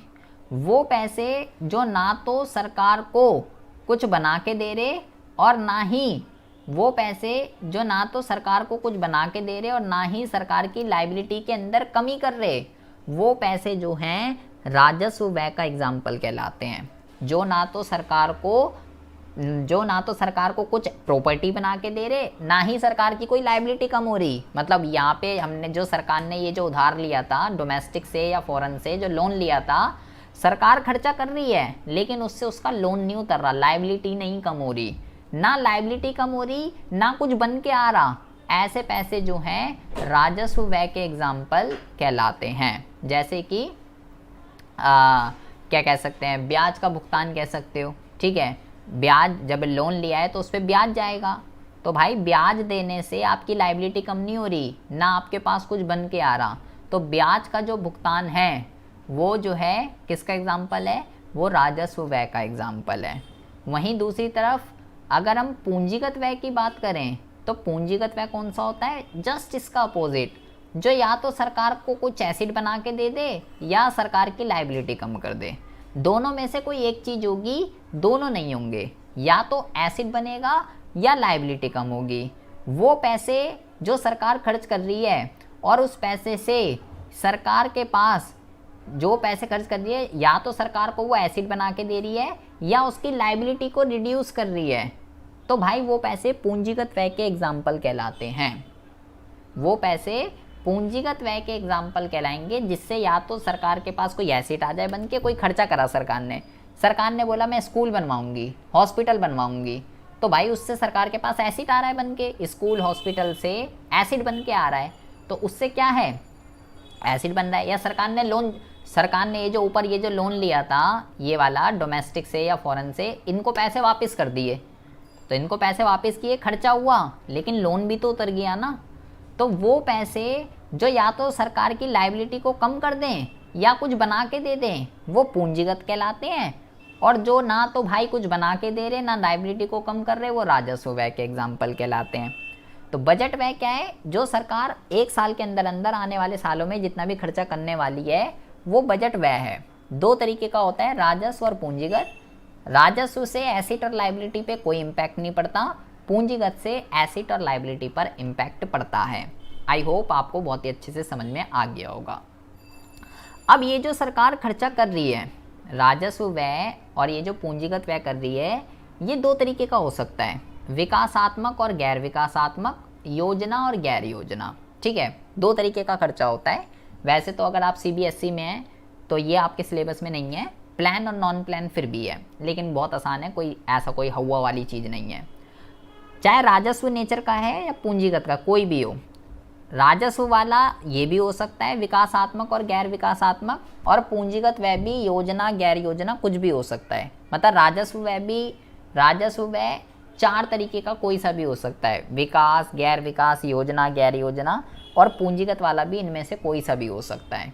अब ये होते क्या हैं, इनके नाम से ही पता चल रहे हैं। देखिए, विकासात्मक और गैर विकासात्मक का मतलब क्या होता है, वो खर्चा, विकासात्मक व्यय का मतलब क्या होता है, वो खर्चा कह रहा है अर्थव्यवस्था के आर्थिक या सामाजिक विकास के साथ प्रत्यक्ष रूप से गतिविधि पर किया गया व्यय विकासात्मक व्यय कहलाता है। जो डेवलपमेंट पर्पस के लिए किया जा रहा है, जिससे देश की डेवलपमेंट होगी, वो विकासात्मक है, और वो सारे के सारे खर्चे जो कि डेवलपमेंट पर्पस से नहीं किए जा रहे वो नॉन डेवलपमेंट एक्सपेंडिचर कहलाते हैं। जैसे कि सेवा, पुलिस, कानून व्यवस्था, ये सारे जो हैं नॉन डेवलपमेंट एक्सपेंडिचर के एग्जाम्पल हैं, क्योंकि इससे देश की डेवलपमेंट नहीं हो रही है, ये इनडायरेक्टली हमको सेफ्टी देते हैं, ठीक है। और कृषि और उद्योगों का विकास, शिक्षा, हेल्थ, पर्यावरण, सामाजिक कल्याण, इससे देश की डेवलपमेंट होती है। तो खर्चे दो तरीके के हो सकते हैं, या तो डेवलपमेंट या नॉन डेवलपमेंट। डेवलपमेंट वाले कौन से होंगे, जो डेवलपमेंट वाले कौन से, जिससे देश का आर्थिक विकास वगैरह हो रहा है। नॉन डेवलपमेंट कौन से, जिससे कुछ नहीं हो रहा, केवल सेफ्टी वगैरह दे रहे हैं। कई सारे एग्जाम्पल लिखे हुए हैं यहाँ पे, ऋण का भुगतान, पेंशन, वृद्धावस्था, ये वो, इनसे कोई डेवलपमेंट थोड़ी ना हो रही है। फिर है योजना और गैर योजना, plan and non plan expenditure. ये कौन से होते हैं, प्लान, इसके नाम से ही देखो पता चल रहा है प्लान। प्लान मतलब जो सोच समझ के किया गया खर्चा है। भारत में एक नियोजित अर्थव्यवस्था है जहाँ पंचवर्षीय योजनाओं के माध्यम से आर्थिक विकास के भौतिक लक्ष्य को प्राप्त करने का प्रयास किया जाता है। मतलब पहले 5 ईयर प्लान चलते थे, जब से हम आज़ाद हुए हैं 2017 तक 5 ईयर प्लान ही चले हैं। तो भाई वो सारे के सारे खर्चे जो हमारे 5 ईयर प्लान के अंदर मेंशन हैं, जो सरकार ने सोच समझ के खर्चे किए हैं कि हाँ जी आने वाले 5 सालों में मैं ये करूँगी, यहाँ स्कूल बनवाऊँगी, यहाँ हॉस्पिटल बनवाऊँगी, सब कुछ सोच समझ के किया गया है। तो ऐसे खर्चे जो हैं क्या कहते हैं, ऐसे खर्चे जो हैं जो सोच समझ के किए गए हैं, बिल्कुल योजनाओं की अवधि में प्रत्येक वर्ष सरकार ने जितना भी पैसा खर्च किया वो सब योजना व्यय कहलाएगा, क्योंकि वो सोच समझ के किया गया खर्चा है। और नॉन वाला कौन सा होगा, नॉन प्लान एक्सपेंडिचर कौन सा होगा, जो सोच समझ के नहीं किया गया। सिंपल सी बात है। तो योजना व्यय कोई सा भी हो सकता है, राजस्व नेचर का भी हो सकता है, पूंजीगत नेचर का भी हो सकता है। गैर योजना व्यय भी कोई सा भी हो सकता है, राजस्व नेचर का भी हो सकता है, पूंजीगत नेचर का भी हो सकता है, कोई सा भी हो सकता है। ये बेटा आपको पढ़ना है, ये एग्जाम के पॉइंट ऑफ व्यू से इंपॉर्टेंट है। सीबीएसई में भी इस पर क्वेश्चन आता ही आता है, ठीक है। जैसे कि इस पर बहुत बारी क्वेश्चन आ जाता है रक्षा व्यय, डिफेंस के ऊपर, कि ये किसका एग्जाम्पल है, राजस्व योजना का है, गैर योजना का है, किसका है। ये जो सारे एग्जाम्पल लिखे हैं, आप चाहो तो इसका स्क्रीनशॉट ले सकते हो, ठीक है। ये सारे 1 मार्क के जो हैं इम्पोर्टेंट हैं। कई बारी एग्ज़ाम में ये पूछे गए हैं कि ये प्लान एक्सपेंडिचर के एग्जाम्पल हैं या नॉन प्लान के हैं। आपको क्या ध्यान रखना है, वो पैसा जो या तो हमारे 5 ईयर प्लान से रिलेटेड है, या केंद्र सरकार ने राज्य सरकारों को कोई लोन वगैरह दिया है उससे रिलेटेड है, तो वो प्लान वाला है। और वो पैसा जो ना तो हमारे 5 ईयर प्लान के अंदर मेंशन है, ना ही केंद्र सरकार ने राज्य सरकार को जो सहायता दी है ना तो उससे रिलेटेड है, वो नॉन प्लान है। प्लान के भी एग्जाम्पल लिखे हुए हैं आपके सामने, नॉन प्लान के भी एग्जाम्पल लिखे हुए हैं, इसका स्क्रीनशॉट आप ले सकते हो, ठीक है। डेवलपमेंट और नॉन डेवलपमेंट के बारे में इतना नहीं पढ़ना, ये हमारे सिलेबस में है भी नहीं इतना। अच्छा, अब देखिए, अब जो है हमने भाई राजस्व व्यय पढ़ा, पूंजीगत व्यय पढ़ा, डेवलपमेंट पढ़ा, नॉन डेवलपमेंट पढ़ा, सारे खर्चे पढ़ लिए। नॉन डेवलपमेंट वाला कौन सा है, जो बिना सोचे समझे किया गया। सिंपल सी बात है, जो सरकार ने सोचा ही नहीं था, अनएक्सपेक्टेड है, अनएक्सपेक्टेड खर्चा। कोई सा भी अनएक्सपेक्टेड खर्चा नॉन प्लान एक्सपेंडिचर का एग्जाम्पल होता है, जो ना ही हमारे 5 ईयर प्लान में था और ना ही केंद्र सरकार ने राज्य सरकार को किसी सहायता से रिलेटेड था, कोई सा भी कह सकते हो। अब यहाँ पे एक बहुत ही अच्छा डायग्राम बना हुआ है कि जो टोटल एक्सपेंडिचर होता है, कुल व्यय, वो किसके बराबर होता है, वो राजस्व व्यय, पूंजीगत व्यय, इसके बराबर होता है। भाई व्यय 2 तरीके का होता है, या तो राजस्व का या पूंजीगत का। तो इन दोनों के बराबर जो होगा वो कुल व्यय है। या ये भी कह सकते हो आप, मैंने बोला कुल व्यय जो है प्लान भी हो सकता है, नॉन प्लान भी हो सकता है, ये भी कह सकते हो। या ये भी आप कह सकते हो कि भाई डेवलपमेंट भी हो सकता है और अनडेवलप भी हो सकता है, कुछ भी कह सकते हो। कुल व्यय जो है, ये सारे फॉर्मूले ठीक हैं, किसी के भी बराबर हो सकता है। जैसे कि यहाँ पे एक डायग्राम बना हुआ है, ये बहुत ही अच्छा डायग्राम है। यहाँ पे पूरा बजट का स्ट्रक्चर दे रखा है आपको कि भाई जो बजट होता है उसके अंदर 2 चीज़ें आती हैं, बजट रिसिप्ट और बजट एक्सपेंडिचर, ठीक है। बजट रिसिप्ट 2 तरीके की होती है, राजस्व और पूंजीगत। राजस्व 2 तरीके की होती है, टैक्स रिसिप्ट और नॉन टैक्स रिसिप्ट। और पूंजीगत का कोई टाइप नहीं होता, ये पूंजीगत के एग्जाम्पल लिखे हुए हैं। ये सब ये हमने पढ़ा अभी कि बजट रिसिप्ट क्या होती है, राजस्व क्या होती है, पूंजीगत क्या होती है, कर क्या होता है, गैर कर क्या होता है, पूंजीगत प्राप्ति के एग्जाम्पल पढ़े, कर प्राप्तियों के अंदर इसके टाइप पढ़े, प्रत्यक्ष कर, अप्रत्यक्ष कर, ये कर, वो कर, ये सब पढ़ा अभी हमने। राजस्व व्यय पढ़ा, पूंजीगत व्यय पढ़ा। अब देखो, राजस्व कोई सा भी हो सकता है, प्लान हो सकता है, नॉन प्लान हो सकता है, डेवलप हो सकता है, अनडेवलप हो सकता है, कोई सा भी हो सकता है। इसी तरीके से यहाँ पे है, जो पूंजीगत है, प्लान हो सकता है, नॉन प्लान हो सकता है, डेवलप हो सकता है, अनडेवलप हो सकता है, कोई सा भी हो सकता है। तो ये एक बहुत ही अच्छा डायग्राम बना हुआ है, ठीक है, बहुत ही अच्छी इमेज है ये। आप इसको जो है पिक ले सकते हो, चाहे इसकी भी आपको लर्न करने में जो है बहुत ही ज़्यादा ईजी हो जाएगा, बहुत ही आसानी से आप इसको अपने माइंड में सेव कर सकते हो। तो बजट का जो पूरा स्ट्रक्चर था, रिसिप्ट और पेमेंट, इसके रिगार्डिंग आप जो है सब कुछ पढ़ चुके हो। आई होप आपको जो है बहुत ही अच्छे से समझ में आ रहा होगा। थोड़ा सा टॉपिक और इसके अंदर रह गया। अब हमें पढ़ना है बजट के प्रकार। बजट जो है ये कितने तरीके का होता है। बजट के अगर हम प्रकार की बात करें तो बजट बेसिकली दो तरीके का होता है। एक होता है संतुलित बजट और एक होता है असंतुलित बजट। असंतुलित बजट के अंदर दो तरीके के आते हैं। एक होता है बचत का बजट, जिसको अतिरिक्त बजट भी कहते हैं, और एक होता है घाटे का बजट। तो हम सबसे पहले पढ़ेंगे संतुलित बजट क्या होता है, फिर हम पढ़ेंगे असंतुलित बजट क्या होता है। असंतुलित के दो टाइप हैं, बचत का बजट क्या होता है और ये घाटे का बजट क्या होता है। जैसे अभी ये दोनों आए थे ना ऊपर नाम, बचत का बजट और घाटे का बजट, मंदी में ये, तेजी में ये। तो अब हम ये यहाँ पे पढ़ेंगे कि भाई ये क्या दिक्कत क्या परेशानी है।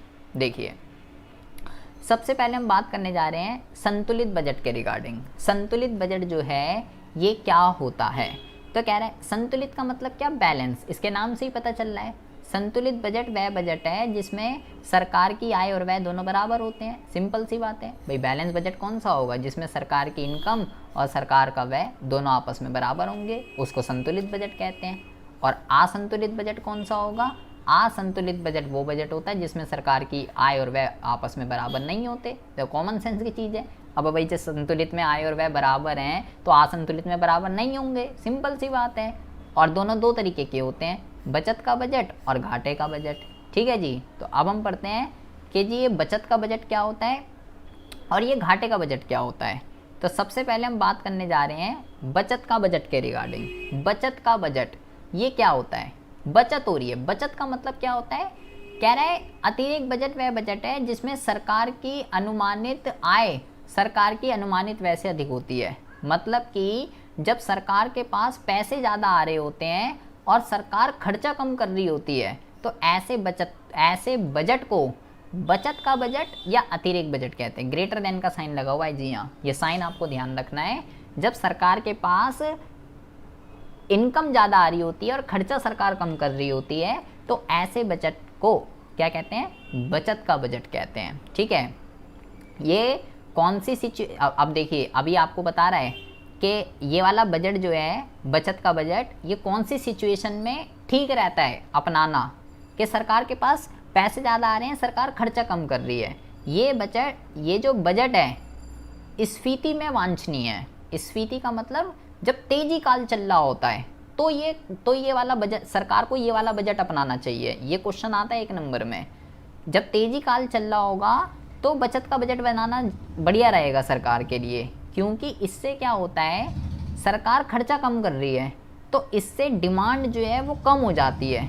देखिए डिमांड कैसे कम होगी, सरकार के पास इनकम ज़्यादा आ रही है और सरकार खर्चा कम कर रही है। अब इनकम ज़्यादा कैसे आ रही है, तो जब सरकार टैक्स की रेटों को बढ़ा देगी, इनकम टैक्स, वेल्थ टैक्स, ये टैक्स, वो टैक्स, जितने भी टैक्स होते हैं, जितने भी हमने पढ़े, जब सरकार टैक्स की रेट को बढ़ा देगी तो लोगों को पे करना पड़ेगा, लोगों के पास पैसे कम रह जाएंगे। तो जब लोगों के पास पैसे ही कम रह जाएंगे तो लोग डिमांड कहाँ से करेंगे। लोग डिमांड तो तब करते हैं ना जब लोगों के पास पैसा हो। जब पैसे ही नहीं होंगे तो डिमांड कैसे करेंगे। तो भाई सरकार टैक्स की रेट को बढ़ा देती है और खुद खर्चे कम करने लगती है। ठीक है। तो इससे क्या होगा, डिमांड कम हो जाएगी, खर्चे भी कम हो रहे हैं सरकार के और इनकम भी सरकार के पास ज़्यादा है। लोगों के पास से उसकी क्रय शक्ति को घटा दिया और अपने व्यय को भी कम कर दिया। सरकार अपने व्यय को कम कैसे करती है, सरकार कुछ नहीं बनवा रही, सड़क पुल बांध वगैरह कुछ नहीं, जिससे लोगों को काम धंधा ही नहीं मिलेगा। देखो यहाँ पे एक बहुत ही अच्छा वो बना हुआ है कि जब सरकार खर्चा कम कर रही है, सड़क पुल बांध वगैरह कुछ नहीं बनवा रही, सारी आर्थिक क्रियाएं कम कर रही है, तो लोगों को काम धंधा ही नहीं मिलेगा। जब काम धंधा ही नहीं मिलेगा तो इनकम ही नहीं होगी, जब इनकम ही नहीं होगी तो डिमांड ही नहीं होगी, और जब डिमांड ही नहीं होगी तो अर्थव्यवस्था संकुचन में चली जाएगी। तो ये जो बचत का बजट है ये तेजी काल में काम आता है, मंदी काल में नहीं। मंदी काल में ये बजट नहीं अपनाना। मंदी काल का मतलब होता है डिमांड कम है, डिमांड को बढ़ाना है। तो बचत का बजट तेजी काल में ठीक है। घाटे अभी आप आगे पढ़ेंगे। अब है घाटे का बजट। घाटे का बजट कौन सा होता है, घाटे का बजट वो बजट होता है जिसमें सरकार की आय कम रह जाती है, व्यय ज़्यादा हो जाता है। घाटे का बजट कौन सा है, जब आय जो है अनुमानित आय वो कम रह जाती है, सरकार के अनुमानित व्यय से। अब खर्चा ज़्यादा हो रहा है, अब खर्चा ज़्यादा हो रहा है और इनकम कम है, उसको हम क्या बोलेंगे, उसको हम बोलेंगे घाटे का बजट। ठीक है जी। तो घाटे का जो बजट होता है वो मंदी में सहायक है। क्यों? क्योंकि इससे डिमांड बढ़ेगी। भाई सरकार खर्चा ज़्यादा कर रही है, यहाँ पे उल्टा चलेगा। जब सरकार टैक्स की रेटों को घटा दे, ठीक है, घाटे का बजट जब होगा तो सरकार को टैक्स रेट वगैरह घटानी पड़ेंगी और सरकारी व्यय ज़्यादा करना पड़ेगा। सड़क, पुल, बांध, नए नए इंडस्ट्रीज़, ये सब लगाना पड़ेगा ताकि लोगों को रोज़गार मिले। रोज़गार मिलेगा तो इनकम जनरेट होगी, इनकम जनरेट होगा तो डिमांड बढ़ेगी, डिमांड बढ़ेगा, डिमांड ही तो बढ़ानी है यहाँ पे। यहाँ पे क्या है, मंदी काल में क्या होता है, मैंने भी आपको बताया, मंदी काल में डिमांड नहीं हो रही होती, तो डिमांड ही तो बढ़ानी है हमको। तो डिमांड कैसे बढ़ेगी, सरकार को अपना खर्चा बढ़ाना पड़ेगा और टैक्स वगैरह इन सबको कम करना पड़ेगा ताकि लोगों के पास जो है पैसा ज़्यादा बचे, तो उसको घाटे का बजट कहते हैं। ठीक है जी। बैलेंस बजट कौन सा, जिसमें दोनों बराबर हैं। बचत का कौन सा, जिसमें इनकम ज़्यादा है, व्यय कम है। और घाटे का कौन सा, जिसमें व्यय ज़्यादा है और इनकम कम है। अब ये जो घाटे का, अब जो टॉपिक का नाम है बजटीय घाटा, ये भी कह सकते हो घाटे के बजट के प्रकार कह सकते हो। ठीक है, बजटीय घाटा या घाटे का बजट एक ही चीज़ है। क्या कह रहा है, इसका मतलब उस स्थिति से है जब सरकार के बजट व्यय बजट प्राप्तियों से अधिक हो जाते हैं। मतलब जब खर्चा ज़्यादा होता है इनकम से तो उसको बजट घाटा कहते हैं। ये यहीं की बात कर रहा है, इसी वाले की। ठीक है भाई, जब आपके पास कुल व्यय जितना भी आ रहा है, कुल व्यय जितना आप कर रहे हो, आपकी इनकम कम है, तो वो बजटीय घाटा कहलाएगा। कुल व्यय के अंदर ये दोनों चीज़ें आती हैं, राजस्व और पूंजीगत दो तरीके का होता है, और आय के अंदर भी ये दोनों चीज़ें आती हैं। तो जब आपका एक्सपेंडिचर ज़्यादा हो जाता है इनकम से तो बजटीय घाटा होता है। और जो बजटीय घाटा होता है, बजटीय घाटा या बजट घाटा, ये 3 तरीके का होता है। बहुत ही ज़्यादा ध्यान से सुनेंगे, मोस्ट इम्पॉर्टेंट है। राजस्व घाटा, राजकोषीय घाटा और प्राथमिक घाटा, 3 तरीके का घाटा होता है। मतलब जो आपका खर्चा ज़्यादा हो रहा है आपकी इनकम से, खर्चा ज़्यादा हो रहा है आपकी इनकम से, तो वो घाटा हो क्यों रहा है, वो 3 तरीके का घाटा हो सकता है। राजस्व नेचर का भी हो सकता है, राजस्व घाटा हो सकता है, राजकोषीय घाटा हो सकता है, या प्राथमिक घाटा हो सकता है। तो 1 बाय 1 हम पढ़ते हैं कि कौन सा घाटा क्या होता है। सबसे पहले हम बात करने जा रहे हैं राजस्व घाटे के रिगार्डिंग। राजस्व घाटा क्या होता है? तो राजस्व घाटा वो घाटा होता है, कह रहा है जब राजस्व व्यय और राजस्व आय के अंतर को राजस्व घाटा कहते हैं। जब हमने अभी सारे पढ़ा, जब केवल राजस्व नेचर का व्यय ग्रेटर देन हो जाता है राजस्व नेचर की इनकम से, केवल राजस्व नेचर का, पूंजीगत का नहीं, केवल राजस्व नेचर का। जब राजस्व नेचर का व्यय राजस्व नेचर की प्राप्तियों से ज़्यादा हो जाता है तो उसको राजस्व घाटा कहते हैं। ठीक है, बस ये आपको ध्यान रखना है। इसमें सबसे इम्पोर्टेंट लाइन क्या ध्यान रखनी है, इसमें पूंजीगत को नहीं बोला उसने, केवल राजस्व को बोला है। जब राजस्व नेचर का व्यय ग्रेटर देन हो जाता है राजस्व नेचर की प्राप्तियों से तो वो भाई राजस्व घाटा कहलाता है। ठीक है, अच्छा राजकोषीय घाटा क्या होता है? राजकोषीय घाटे का संबंध सरकार की राजस्व और पूंजीगत दोनों प्रकार के व्यय और दोनों प्रकार की प्राप्तियों से उधार को छोड़कर। मतलब क्या हुआ इसका, जब सरकार का कुल व्यय ज़्यादा हो जाता है कुल प्राप्तियों से तो भाई उधार को छोड़कर, उधार नहीं, राजकोषीय घाटा जो है वो सरकार की उधार के बराबर ही होता है। देखो राजकोषीय घाटा वास्तव में सरकार ने जितना भी लोन लिया है, जितनी भी बोराइंग्स हैं, उसके बराबर होता है। कुल व्यय और कुल व्यय जब ग्रेटर देन हो जाते हैं कुल प्राप्तियों से तो वो राजस्व घाटे का एग्जाम्पल कहलाता है। लेकिन इसमें बोराइंग्स को नहीं लेना। अभी मैंने जो पूंजीगत प्राप्तियों के अंदर आपको 3 घटक बताए थे, 3 घटक मैंने अभी आपको ऊपर पूंजीगत प्राप्तियों के अंदर बताए थे यहाँ पे, कि भाई इसके अंदर पूंजीगत प्राप्तियों में क्या क्या आते हैं। देखिए यहाँ पे मैंने आपको बताया था ऋण की वसूली, ये वाला, तो इसको छोड़कर 3 है ना इसके पूंजीगत प्राप्तियों के घटक, ये और ये, तो इसको छोड़कर सरकार ने जितना भी उधार लिया है इसको छोड़कर सारा का सारा व्यय और सारी की सारी रिसिप्ट, राजस्व और पूंजीगत, लेकिन सिर्फ इसको छोड़कर, ये जो है ना, लोन एंड बोराइंग, यही राजकोषीय घाटा है। सरकार ने जितना लोन लिया है, जितनी बोराइंग्स है सरकार के ऊपर, यही राजकोषीय घाटे को व्यक्त करती है। इसको निकालने के कई सारे जो है फॉर्मूले होते हैं, ये बहुत सारे फॉर्मूलों से निकल सकता है, ठीक है। तो आप इसका जब कुल व्यय जो है, कुल व्यय माइनस कुल प्राप्तियाँ लेकिन उधार को छोड़कर, ये ऐसे भी कह सकते हो, योजना व्यय और गैर योजना व्यय, उसमें से माइनस कर दिए ये वाला और ये वाला, ऐसे भी कह सकते हो, या ये भी कह सकते हो, यहाँ पे लिखा हुआ है, कुछ भी कह सकते हो आप। कुल व्यय माइनस कुल प्राप्तियाँ उधार को छोड़कर, ये इसका फॉर्मूला होता है। राजकोषीय घाटा शॉर्ट में डायरेक्ट उधार के बराबर होता है। जितना लोन लिया, जो पूंजीगत प्राप्ति के अंदर जो दूसरा घटक है, वो जो है राजकोषीय घाटा है, ठीक है जी। अच्छा, अब ये जो राजकोषीय घाटा है, क्या कहते हैं, यहाँ पे आ जाइए। बस आपको एक चीज़ ध्यान रखनी है, राजकोषीय घाटे के खतरे। अगर राजकोषीय घाटा ज़्यादा होता है तो इससे जो है, अगर सरकार लोन पे लोन लेती रहेगी, लोन पे लोन लेती रहेगी, तो इससे जो है स्फीतिक दबाव अर्थव्यवस्था के अंदर क्रिएट होता है। इस स्फीतिक दबाव का मतलब, जब सरकार लोन लेगी, आरबीआई से मान लो लोन ले लिया उनने, तो आरबीआई को नोट प्रिंट करने पड़ेंगे, और अगर आरबीआई को नोट प्रिंट करने पड़ेंगे तो इससे अर्थव्यवस्था के अंदर मुद्रा की पूर्ति बढ़ जाएगी, और जब अर्थव्यवस्था के अंदर मुद्रा की पूर्ति बढ़ जाएगी तो उससे क्या होगा, महंगाई होती है। तो महंगाई का मतलब होता है स्फीतिक दबाव, और जैसे जैसे राजकोषीय घाटा बढ़ता है वैसे वैसे राजस्व घाटा भी बढ़ता है। ये आपको जो है ध्यान रखना है। तो राजकोषीय घाटे के प्रभाव में आपको ध्यान रखना है, महंगाई बढ़ती है, और जितना राजकोषीय बढ़ेगा उतना जो है राजस्व घाटा भी बढ़ेगा, ठीक है जी। इसके बाद जो है ये है प्राथमिक घाटा।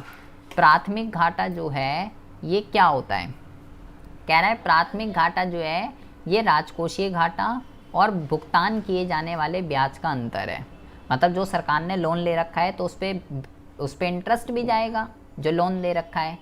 तो जो भी राजकोषीय घाटा है, अगर मैं उसमें से माइनस कर दूं जो लोन लिया था, उस पर जो लोन लिया था उसमें जितना भी हमने इंटरेस्ट पे किया है, तो अगर मैं वो घटा दूं तो मेरे पास जो निकल के आएगा उसको जो है प्राथमिक घाटा बोलेंगे। कह रहा है, बहुत ही ज़्यादा ध्यान से सुनेंगे, ये इंपॉर्टेंट लाइन है। प्राथमिक घाटा ये स्पष्ट करता है कि देश की सरकार को कितने ऋण की आवश्यकता है। प्राथमिक घाटे से ये भी ज्ञात होता है कि सरकार को ब्याज के भुगतान के अलावा अपने खर्चों के लिए कितने ऋण की आवश्यकता है। इंटरेस्ट को छोड़कर सरकार को कितने लोन की ज़रूरत है अभी करंट में अपने खर्चों को चलाने के लिए, उसको ये रिप्रेजेंट करता है। क्योंकि मैंने यहाँ से ब्याज भुगतान हटा दिया, जो लोन लिया था पिछले साल उसका इंटरेस्ट जो हम पे कर रहे हैं वो हटा दिया, ठीक है। प्रीवियस ईयर जो लोन था उसका जो इंटरेस्ट पे कर दिया वो हटा दिया, तो इस साल मुझे भी करंट में कितने लोन की ज़रूरत है उसको शो करता है प्राथमिक घाटा। इसके अलावा बेटा ये एक नंबर का क्वेश्चन आ सकता है, शून्य प्राथमिक घाटा कौन सा होता है। तो शून्य प्राथमिक घाटा ये स्पष्ट करता है कि सरकार केवल इसलिए ऋण ले रही है ताकि वह अपने ब्याज भुगतानों के दायित्व को जो है, ताकि वो अपने ब्याज भुगतानों के दायित्वों को जो है पूरा कर सके। मतलब जब शून्य प्राथमिक घाटा कौन सा होता है, जब आप अपने ब्याज को पे करने के लिए लोन ले रहे हो तो उसको शून्य प्राथमिक घाटा बोलेंगे। जब सरकार अपने ब्याज को पे करने के लिए लोन ले रही है, ब्याज को पे करने के लिए, तो वो शून्य प्राथमिक घाटे का जो है, शून्य प्राथमिक घाटे का एग्जाम्पल होता है। और शून्य प्राथमिक घाटा जो है राजकोषीय, ये आपको ध्यान रखना है, शून्य प्राथमिक घाटा जो है ये राजकोषीय अनुशासन का एक सूचक होता है। राजकोषीय अनुशासन का मतलब क्या होता है, जब सरकार अपनी आय और अपने व्यय इन दोनों में जब बैलेंस बना के चलती है, मेंटेन करके चलती है, तो उसको राजकोषीय अनुशासन कहते हैं। सरकार लोन किस लिए ले रही है, केवल इंटरेस्ट पे के लिए, और कोई इसका कोई अदर पर्पस नहीं है। इसलिए शून्य प्राथमिक घाटे को राजकोषीय अनुशासन का सूचक माना जाता है। एक नंबर का क्वेश्चन है, एग्जाम में कई बार पूछा जाता है। तीनों घाटों में यहाँ पे आपको अंतर दे रखा है कि जी राजस्व घाटा क्या होता है, राजकोषीय क्या होता है और प्राथमिक क्या होता है। तीनों जो है यहाँ पे आपके लिख रखे हैं। तीनों को यहाँ पे आप कंपेयर भी कर सकते हो। लेकिन अभी तो ऑब्जेक्टिव मोस्टली आना है, तो आपको सिर्फ इसके फॉर्मूले याद रखने बेटा। देखो ये राजस्व का यहाँ पे आपको सही मिल जाएगा। ये राजस्व घाटे का फॉर्मूला याद रखिएगा, ये राजस्व घाटे का है, ठीक है। ये राजकोषीय का है, ये बिल्कुल सही फॉर्मूले लिखे हैं। और ये प्राथमिक का है। ये 3 फॉर्मूले आपको ध्यान रखने हैं। ऊपर तो बहुत ज़्यादा अजीब से लिखे हुए थे, ठीक है। ये 3 आपको ध्यान रखने हैं, क्योंकि इस पे न्यूमेरिकल क्वेश्चन भी आ जाता है, ठीक है। कैसे आता है क्या आएगा वो हम पढ़ लेंगे। इस पे न्यूमेरिकल क्वेश्चन भी आता है, तो वो न्यूमेरिकल क्वेश्चन तभी हो सकता है जब आपको ये 3 फॉर्मूले लर्न है। अगर आपको ये 3 फॉर्मूले लर्न नहीं है तो भाई आप जो है उस न्यूमेरिकल को अटेंड नहीं कर सकते। वो न्यूमेरिकल तभी अटेंड होगा जब ये फॉर्मूले आपको लर्न होंगे। तो ये इसका आप स्क्रीनशॉट ले लीजिए, ये आपके लिए एग्ज़ाम के पॉइंट ऑफ व्यू से मोस्ट इम्पॉर्टेंट है।